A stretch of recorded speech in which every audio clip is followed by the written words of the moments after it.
Hello and welcome to the online platform of Rouse Academy for competitive exams. And I, Pragya Pandey, welcome you all to our very special series on daily news review. So, without wasting any time, let's see what is in the news. First article is talking about the railway safety and listen to the voices from below.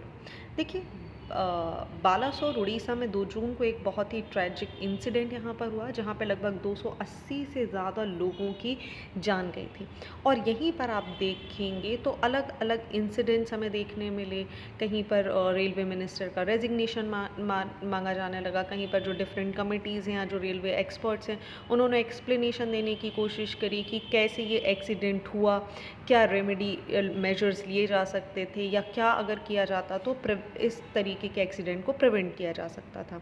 In fact ये जो घटना घटी है अपने आप में कहीं ना कहीं रेलवे की हिस्ट्री के लिए भी बहुत खास हो जाती है, क्योंकि यहाँ पर आप देखेंगे railway minister not alone visited this particular site जो एक्सीडेंट जहाँ पर हुआ था, but also he chose to remain at the site to see कि जो रिलीफ और रेस्टोरेशन वर्क है वो कितनी जल्दी यहाँ पर लाइन पर लेकर आया जा सकता है। नॉट अलोन दैट, यहाँ पर एक एक्सेप्शनल इंसिडेंट भी हुआ जब प्राइम मिनिस्टर जो हमारे देश के प्राइम मिनिस्टर हैं उन्होंने खुद इस साइट को यहाँ पर क्या करा,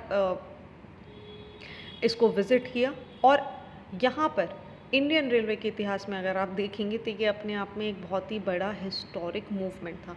नाउ द क्वेश्चन कम्स कि आखिर फ्लॉज हमें देखने के लिए क्या मिल रहे हैं। देखिए डीरेलमेंट की अगर आप बात करेंगे तो इंडिया में जो डीरेलमेंट है पिछले 2 दशकों में जो नंबर है डीरेलमेंट का वो कहीं ना कहीं एक्सीडेंट बहुत ही ज़्यादा डिक्लाइन हमें देखने के लिए मिले हैं। बट अगर इन एक्सीडेंट्स की आप बात कर रहे हैं कि इनका डिक्लाइन हुआ है तो सेफ्टी की क्या बात है। देखिए इसके पहले तक अगर आप देखेंगे तो लगभग 350 पर ईयर डीरेलमेंट होते थे, विच मीन्स जो हमारे साल में 365 दिन है उसमें लगभग हर दिन आपको एक डीरेलमेंट का इंसिडेंट देखने के लिए मिलेगा। हालांकि एक बहुत कमेंडेबल अचीवमेंट आप देखेंगे जहाँ पर ये जो पूरी जो मिस हैपनिंग है ये यहाँ पर कम हुई है। ओके, अब देखिए जैसे जैसे आप रेलवेज़ को देखेंगे इनका एक जोग्राफिकल एरिया बहुत बड़ा है, बहुत बड़े एरिया में फैली हुए हैं। मल्टीपल डिपार्टमेंट्स इसके स्मूथ रनिंग फंक्शन के लिए इन्वॉल्व होते हैं, जो सारे के सारे आपस में कोऑर्डिनेशन या रियल टाइम बेसिस के फॉर्म में काम करते हुए नज़र आते हैं। एंड फॉर दिस एक बहुत बड़ा आप देखेंगे मैनुअल सर्विसेज की आवश्यकता हमें यहाँ पर देखने के लिए मिलती है। अलग अलग डिपार्टमेंट्स में कोऑर्डिनेशन और एक जो स्टैंडर्डाइजेशन प्रोसीजर है वो भी हमें यहाँ पर देखने के लिए मिलता है। अब हर दिन सारे जो डिपार्टमेंट्स हैं उनका एक शेड्यूल होता है, ठीक है, और एक इसमें इंस्पेक्शन होते हैं, अलग अलग वर्क सेंटर होंगे, ऑपरेशनल प्रोसीजर होंगे। And for every level of management from the lowest to the highest there should be like this, and by its very nature the top down approach places the onus of the detecting deviation from the norms of the higher authorities.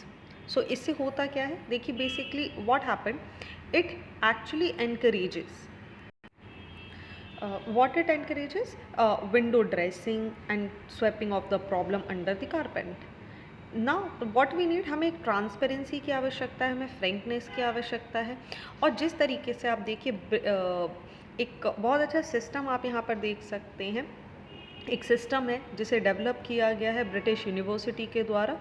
इसका नाम है CIRAS, which is the confidential incident reporting and analysis system. इसको develop किया गया था British university के द्वारा आज से लगभग 3 दशकों पहले। क्यों?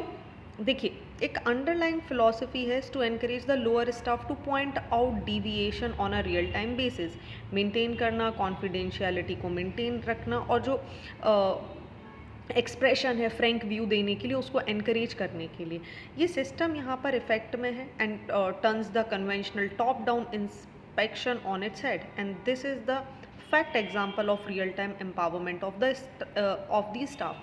And in a similar form what we need to do, India को भी CIRAS के जैसा कुछ अडॉप्ट करने की आवश्यकता है।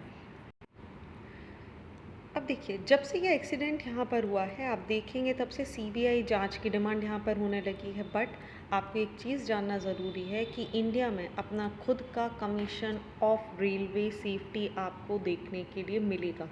ठीक है। अब सबसे अमेजिंग बात यहाँ पर ये आपको देखने मिलेगी कि दिस पर्टिकुलर जो कमीशन है, this does not works under the ministry of railway, बल्कि ये मिनिस्ट्री ऑफ सिविल एविएशन के अंदर काम करता है। सो दैट जो भी ताकि सीआरएस को ट्रांसपेरेंट बनाया जा सके, या कोई भी जो रेलवे से रिलेटेड या उससे रिलेटेड जो घटनाएं घटती हैं उसमें अगर किन्हीं लोगों का इन्वॉल्वमेंट है तो वो इस पर्टिकुलर बॉडी को इन्फ्लुएंस ना कर पाएँ। सो सीआरएस की अगर हम बात करें तो एक गवर्नमेंट बॉडी है जो एक्ट करती है रेलवे सेफ्टी अथॉरिटी को लेकर भारत में। ये डील करती है उन सारे मैटर्स से जो रेलवे सेफ्टी को लेकर, ट्रैवल को लेकर, ऑपरेशन को लेकर डील करते हैं। ठीक है। अगर हम बात करें तो इसको ले डाउन किया गया था 1989 में विद द रेलवेज एक्ट। आज की डेट में अगर आप इसका हेडक्वार्टर देखेंगे तो वो लखनऊ उत्तर प्रदेश में सिचुएटेड है। As I have already told you, ये मिनिस्ट्री किसके अंदर आता है? Under the administrative control of the ministry of civil aviation, ना कि मिनिस्ट्री ऑफ रेलवे।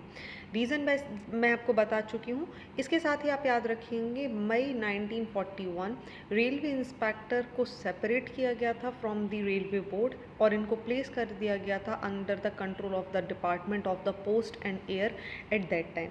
बाद में 1961 में यही जो इंस्पेक्टर हैं इनको रीनेम किया गया विद द CRS, जो कि आप आज की डेट में पढ़ते हैं। It is the commissioner of railway safety and it has been under the authority of the central ministry responsible for civil aviation India ever since. So railway board, Indian railway board act या CRS की history की अगर आप बात करें तो 1905 में, in fact Britishers के टाइम पर ही ये आ गया था और इसमें समय समय पर हमें कुछ बदलाव देखने के लिए मिले हैं जो कि आपके सामने हैं। चलिए आगे बात करते हैं। क्या ऐसी कोई कमेटी हमारे सामने आज तक आई है जिन्होंने रेलवे सेफ्टीज़ को लेकर कुछ बात करी है? देखिए, डीरेलमेंट बार बार हमारे यहाँ हो रहे हैं, रेलवे एक्सीडेंट्स हमारे यहाँ हो रहे हैं और उसी को लेकर बहुत सारी कमेटीज़ हमें देखने के लिए मिलेंगी। आप अगर रेलवे अथॉरिटी एक्ट 1935 को देखें या AHL माउंट कमेटी को देखें तो 1939 में एक कमेटी को अपॉइंट किया गया था by the then government of India, जो रिव्यू करेगी रेलवे सेफ्टी को लेके, जो सिचुएशन है इंडिया में उसको लेकर, क्या इम्प्रूवमेंट किए जा सकते हैं। और इसे जो हेड कर रहे थे इनका नाम था AHL माउंट, इसीलिए इस कमेटी का नाम पड़ा AHL mount committee, who was also the chief inspecting officers of the British Railway and has extensive experience in the railway safety measures।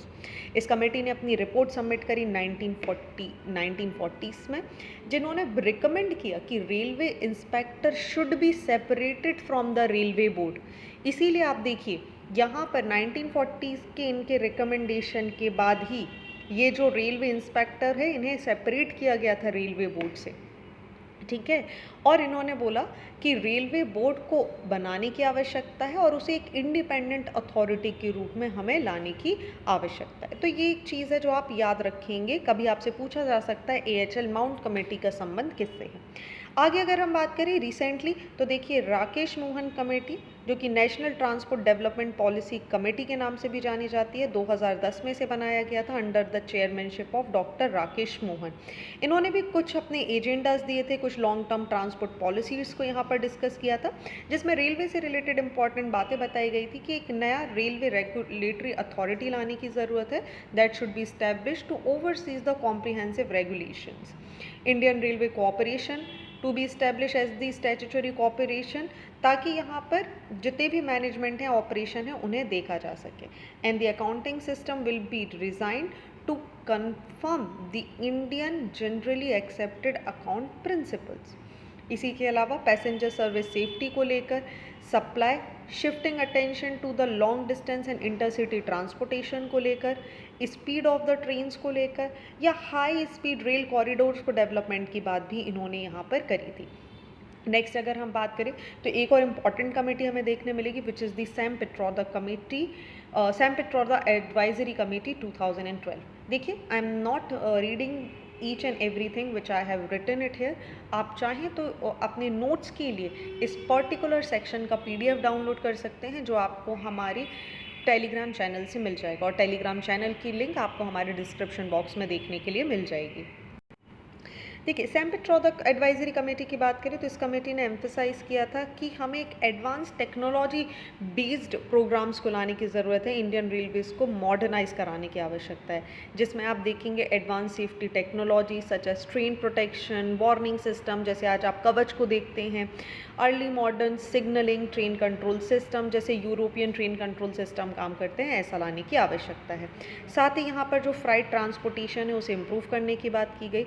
Also this committee advocated for the creation of the dedicated freight corridor so that would provide good trains with private tracks, जिससे आसानी होगी, railway lines आपकी खाली रहेंगी और जो आपका normal train routine है वो कहीं से कहीं हैम्पर नहीं होगा। Next and very important committee is the Kakodkar committee. इन्होंने रेलवे सेफ्टी को इम्प्रूव करने के लिए बहुत सारे सजेशन दिए and some among those are कि ट्रैकिंग करना आवश्यक है, सिग्नलिंग सिस्टम को मॉडर्नाइज करना हमारे लिए बहुत ज़्यादा ज़रूरी है। साथ ही इन्होंने safety training for railway personnels के बारे में भी बात करी, ट्रेन ड्राइवर्स की सेफ्टी के बारे में बात करी, स्टेशन पर्सनल और मेंटेनेंस वर्कर्स के बारे में भी बात करी, विच मीन्स आप देखेंगे टॉप टू डाउन अप्रोच को यहाँ पर फॉलो किया गया। It basically advocates for the construction of the specific training institute as well as the inclusion of the safety training program in the curriculum, ताकि यहाँ पर कोई भी जो घटना घट रही है उसके लिए ट्रेनिंग दी जा सके और उससे बचा जा सके। साथ ही इन्होंने रिकमेंड किया that maintenance practice to be improve, regular होनी चाहिए ना कि टाइम मैनर पे होनी चाहिए। ठीक है, तो ये भी एक रिकमेंडेशन आपको देखने मिलेगी। Along with that this particular committee advocated the establishment of the independent safety regulatory authority, जो पूरी तरीके से सिर्फ और सिर्फ सेफ्टी के बारे में बात करेगी, कंप्लाइंस करेगी, एनफोर्समेंट करेगी, स्टैंडर्ड्स क्या होने चाहिए, परफॉर्मिंग ऑडिट क्या होनी चाहिए, उन सारी बातों के लिए एक डेडिकेटेड अथॉरिटी यहाँ पर होनी चाहिए। Next is the again the high level safety review committee of the Anil Kakodkar 2012। इन्होंने बात करी कि हमें सोफिस्टिकेटेड सिग्नल्स को लाने की ज़रूरत है, ट्रेन प्रोटेक्शन सिस्टम को लाने की आवश्यकता है, ट्रैक इंफ्रास्ट्रक्चर, साथ ही जो फ्रीक्वेंट इंस्पेक्शन है, मेंटेनेंस है, उनको यहाँ पर हमें देखना चाहिए ताकि हम डीरेलमेंट की कंडीशन को कम कर सकेंगे।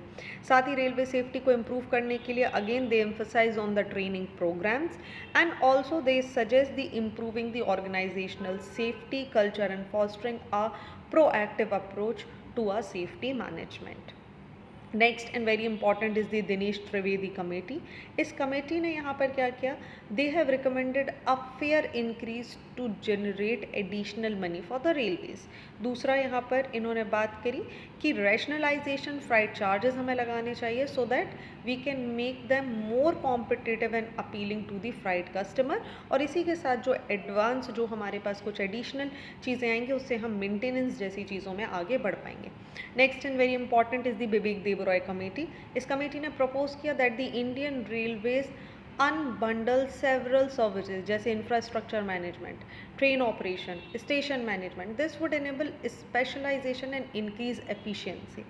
इस कमेटी ने साथ में ये भी एडवोकेट किया कि हमें एक independent regulator oversee railway sector को लाने की ज़रूरत है, जो मेंटेन करेगा फेयर क्या होना चाहिए, कंपटीशन किस तरीके से मेंटेन होगा, रेलवेज़ की एक्सेसिबिलिटी क्या होगी, ये सारी बातों पर यहाँ पर ध्यान दिया जाएगा। This committee also recommend that the commercial accounting practice be implemented to increase openness in the financial reporting and decision making. Also they have stressed a lot on the using of the new technology to improve the operational as well as the customer services. So these are the few things जो कि इस particular article में आपको additionally भी पढ़ना आवश्यक थी। चलिए आगे बढ़ते हैं अगले आर्टिकल की तरफ, जहां बात की जा रही है warming ocean make its harder to forecast cyclone in the Arabian Sea. देखिए, अब आपने कई बार देखा होगा, पहले इंडियन मेट्रोलॉजिकल डिपार्टमेंट का बहुत मजाक उड़ता था कि उनकी जो बातें हैं वो सही नहीं होती, एक्यूरेट नहीं होती, लेकिन पिछले कुछ सालों से आप देख रहे होंगे तो इंडियन मेट्रोलॉजिकल डिपार्टमेंट के जितने भी प्रेडिक्शन अभी तक रहे हैं, जितने भी फॉरकास्ट रहे हैं, चाहे आप इंटेंसिटी की बात कर लीजिए, डायरेक्शन ऑफ द मॉनसून की बात कर लीजिए, each and everything was so accurate and so correct. Now the questions come, आप अगर हिस्टोरिकली भी बात करेंगे तो जितने भी साइक्लोन्स इंडिया में आए हैं बे ऑफ बंगाल में, उनको भी हमारे जो साइंटिस्ट हैं वो बहुत आसानी से प्रेडिक्ट कर पाए हैं।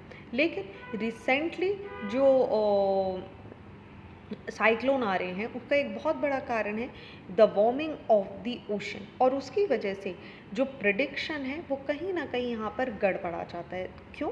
आपको पता होगा हाई प्रेशर और लो प्रेशर का बेल्ट यहाँ पर बनता है, एंड अकॉर्डिंगली जो साइंटिस्ट होते हैं, जो आईएमडी के साइंटिस्ट होते हैं, वो यहाँ पर प्रिडिक्शन देते हैं, बट वो कहीं ना कहीं यहाँ पर गलत हो जाता है। अब इसका कारण भी समझ लीजिए। अगर हम हिस्टोरिकली बात करें तो जो मैक्सिमम साइक्लोन्स हैं इंडिया में वो ज़्यादातर ओरिजिनेट होते हैं बे ऑफ बंगाल में, but global warming, as scientists have been pointing out for a while now, is causing the Arabian Sea to be heating up more than average and wetting greater, and because of that यहाँ पर stronger cyclones आपको देखने के लिए मिलेंगे and increasingly stronger.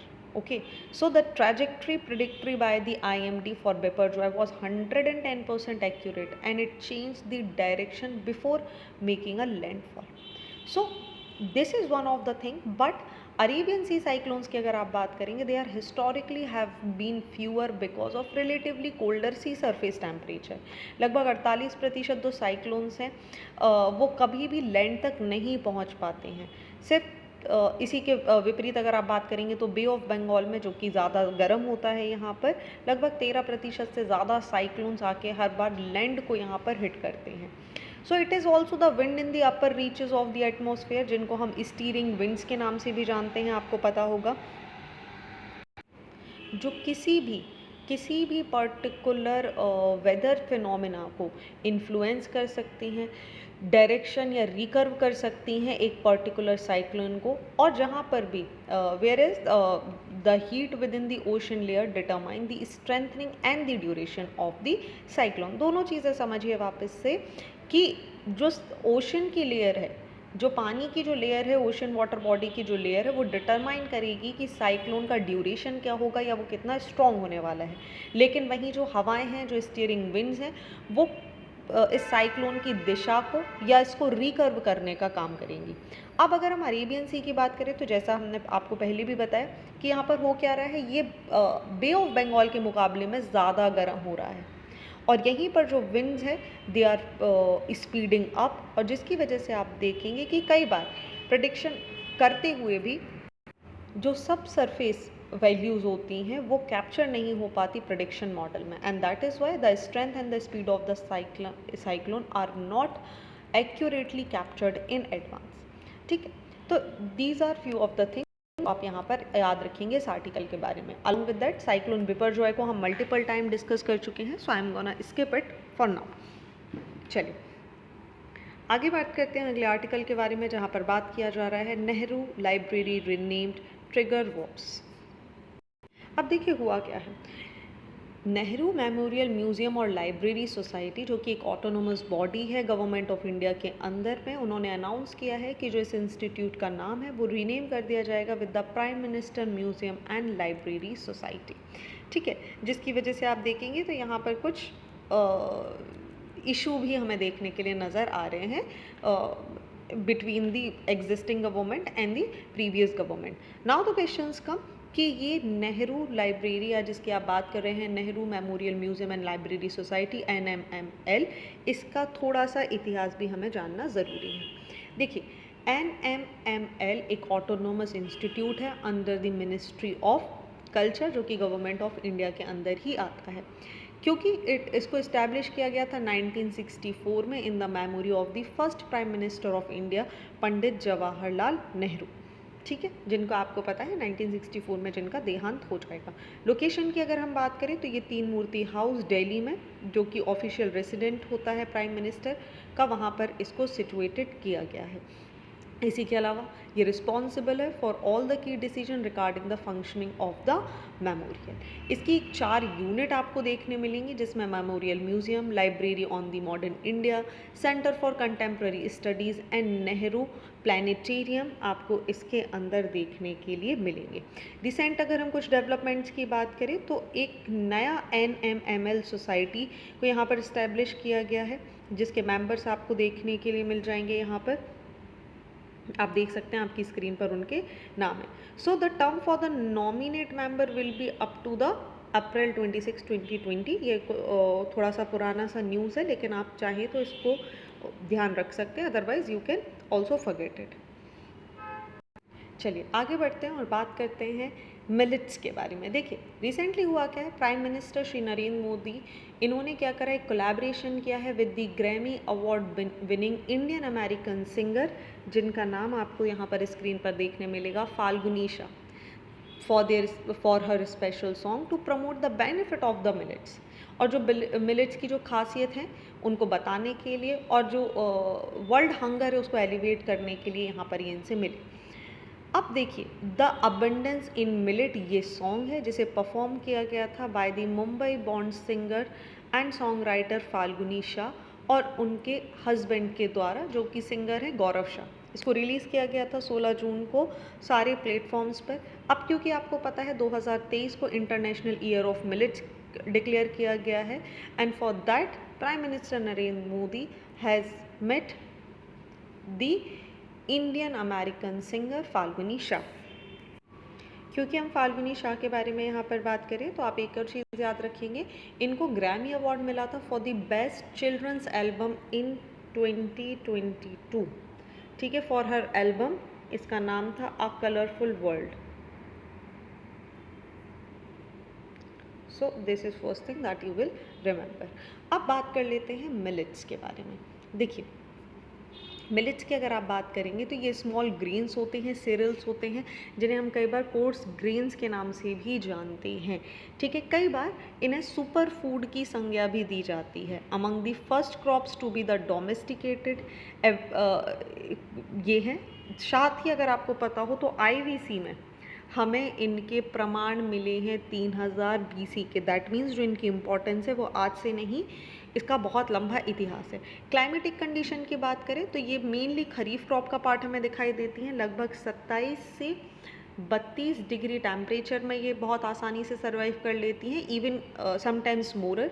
Rainfall की बात करें तो लगभग 50 से 100 सेंटीमीटर्स में ये आसानी से सर्वाइव कर लेती हैं, and they are not inferior to alluvial और लूमी सॉइल्स। अब देखिए इसी के अलावा मिलेट्स की अगर हम खासियत की बात करें तो दे आर ड्रॉट रेसिस्टेंट, इन्हें कम पानी की आवश्यकता होती है और पुअर सॉइल कंडीशन में भी आसानी से ग्रो कर सकती हैं। इनमें बहुत सारे न्यूट्रिएंट्स आपको देखने मिलेंगे, बहुत ज़्यादा फाइबर्स, प्रोटीन, विटामिन्स और मिनरल्स इसमें मिल जाएंगे। मैक्सिमम जो मिलेट्स होती हैं वो ग्लूटेन फ्री होती हैं, जिसकी वजह से वो ऐसे लोगों के लिए अच्छी हैं जिनको किसी भी तरीके की ग्लूटेन इंटॉलरेंस या फिर सेलिएक डिसीजेस हैं। वहीं दे आर वेरी अडॉप्टेबल, तो किसी भी तरीके के क्लाइमेट या सॉइल कंडीशन में ये अपने आप को आसानी से अडाप्ट कर लेती हैं। दे आर ऑल्सो सस्टेनेबल, क्योंकि जो ट्रेडिशनल फार्मिंग मेथड्स हैं जहाँ पे सस्टेनेबल एनवायरनमेंट फ्रेंडली मॉडल्स का यूज़ किया जाता है, वहाँ पर ये आसानी से आपको देखने के लिए मिल जाएंगी। अब यूजुअली मिलेट्स में हम बहुत सारे नाम देखते हैं, जैसे रागी जिन्हें फिंगर मिलेट्स, ज्वार, सोरगम, समा जिन्हें लिटिल मिलेट्स, या बाजरा पर्ल मिलेट, या वरीगा जिसे पोर्सो मिलेट के नाम से भी जाना जाता है। आज की डेट में अगर हम बात करें तो India, Nigeria, China largest producer है मिलेट्स के पूरी दुनिया में। इनके हेल्थ बेनिफिट्स बहुत ज़्यादा हैं, इसीलिए इसको इस बार डिक्लेयर किया गया है as the international year of millets. ठीक है, नाउ द क्वेश्चंस कम कि क्या गवर्नमेंट ऑफ इंडिया कोई काम कर रही है इनको प्रमोट करने के लिए? जी हाँ, initiative for nutritional security through intensive millet promotion को यहाँ पर लॉन्च किया गया है। India's wealth millets for health program यहाँ पर लाया गया है। इसी के अलावा अगर आप बात करेंगे तो नेशनल मिलेट मिशन, जिसे 2007 में लॉन्च किया गया था, ताकि जो प्रोडक्शन है और कंजम्पशन है मिलेट का उसे भी प्रमोट किया जा सके। Along with that price support scheme यहाँ पर लाई गई थी, ताकि ऐसे फार्मर्स जो मिलेट का कल्टीवेशन करते हैं उन्हें फाइनेंशियल असिस्टेंस प्रोवाइड किया जा सके।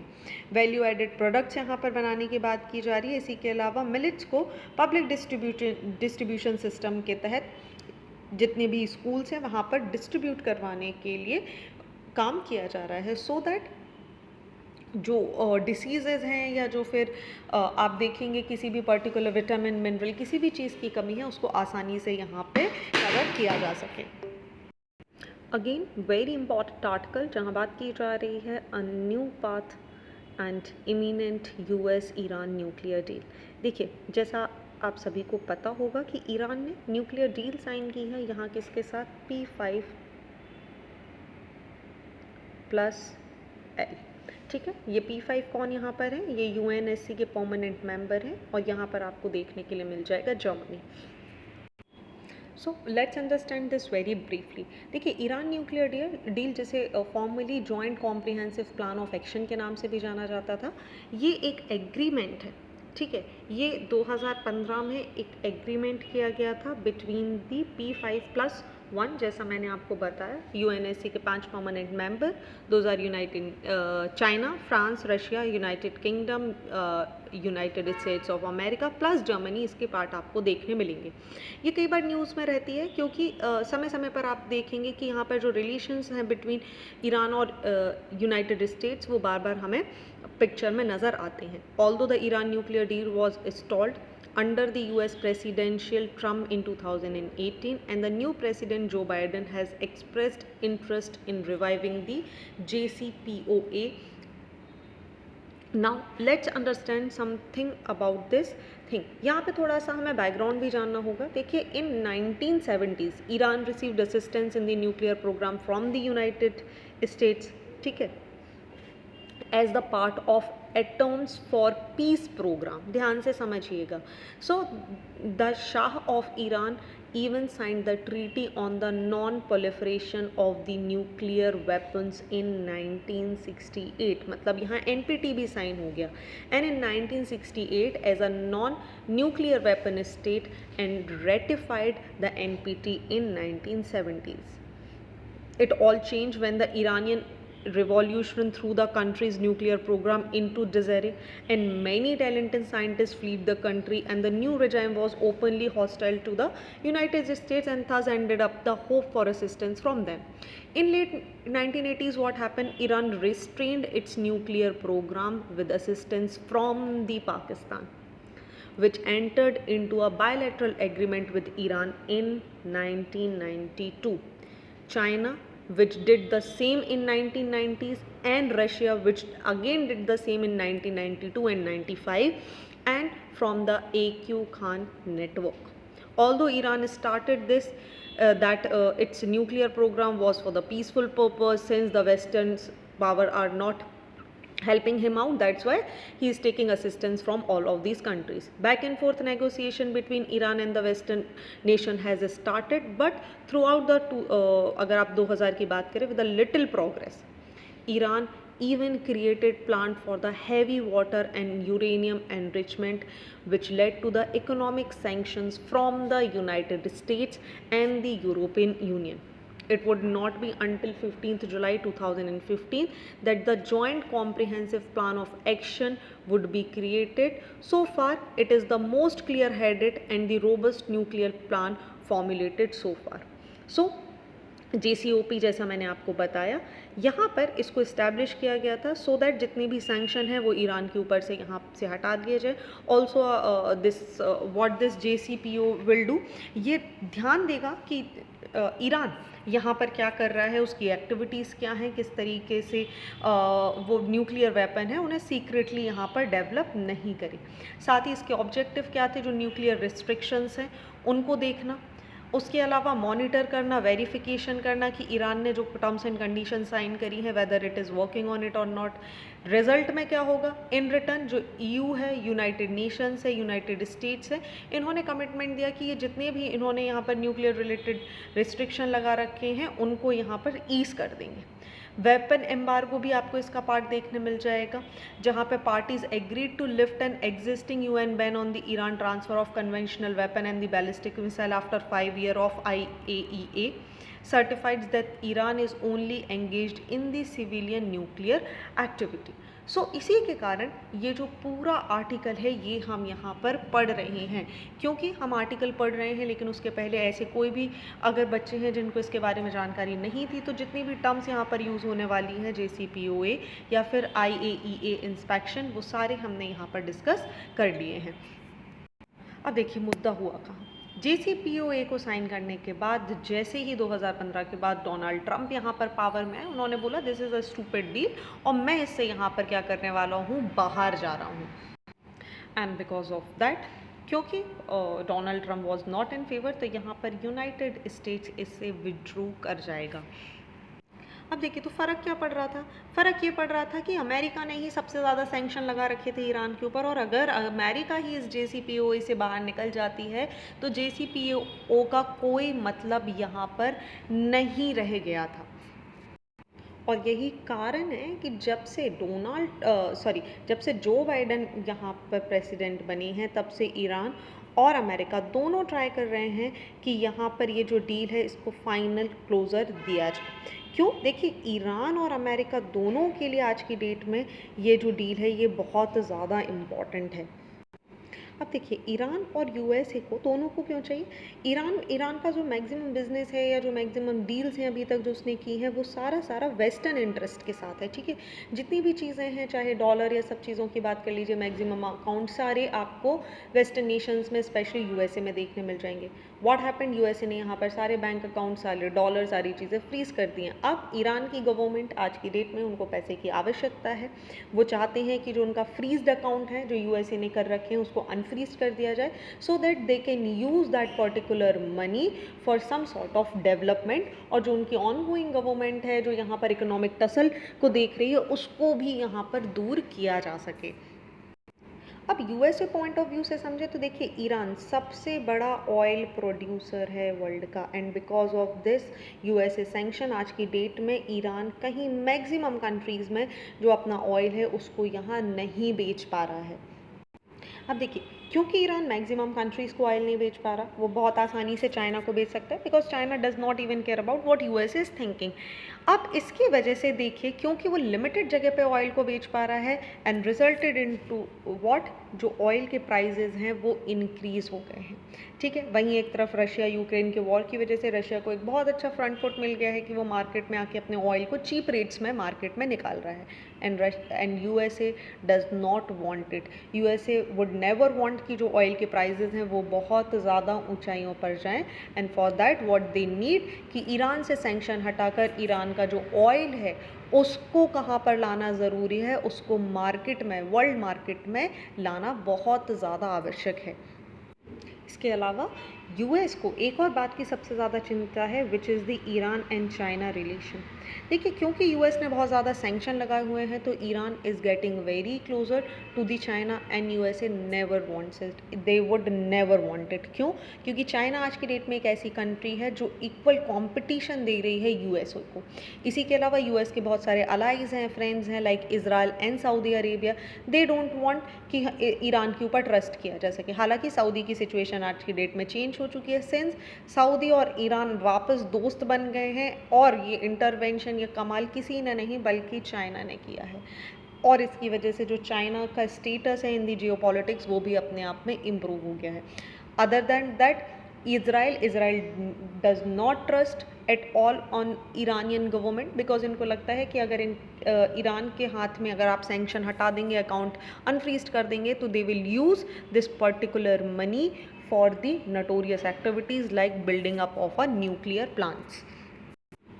सो आप यहाँ पर देख रहे हैं जो ऑफिशियल्स हैं, दे हैव रिवील्ड कि यूएस ईरान के बीच में फाइनली टॉक यहाँ पर शुरू हो गया है, और उसकी वजह से एक रीअश्योरेंस हमें देखने के लिए मिल रहा है। Iran wants a new deal which would ensure that Iran nuclear infrastructure remain in the place. Iran would also cooperate with the international atomic energy agencies, inspector, मतलब उन्हें आने देगा और अलाउ करेगा कि वो बहुत फ्रीली यहाँ पर मूवमेंट करें। So this propose the agreement expected to be finalise in a few weeks, और इसी के साथ एक नया डेवलपमेंट हमें देखने मिलेगा between the Iran and US nuclear deal.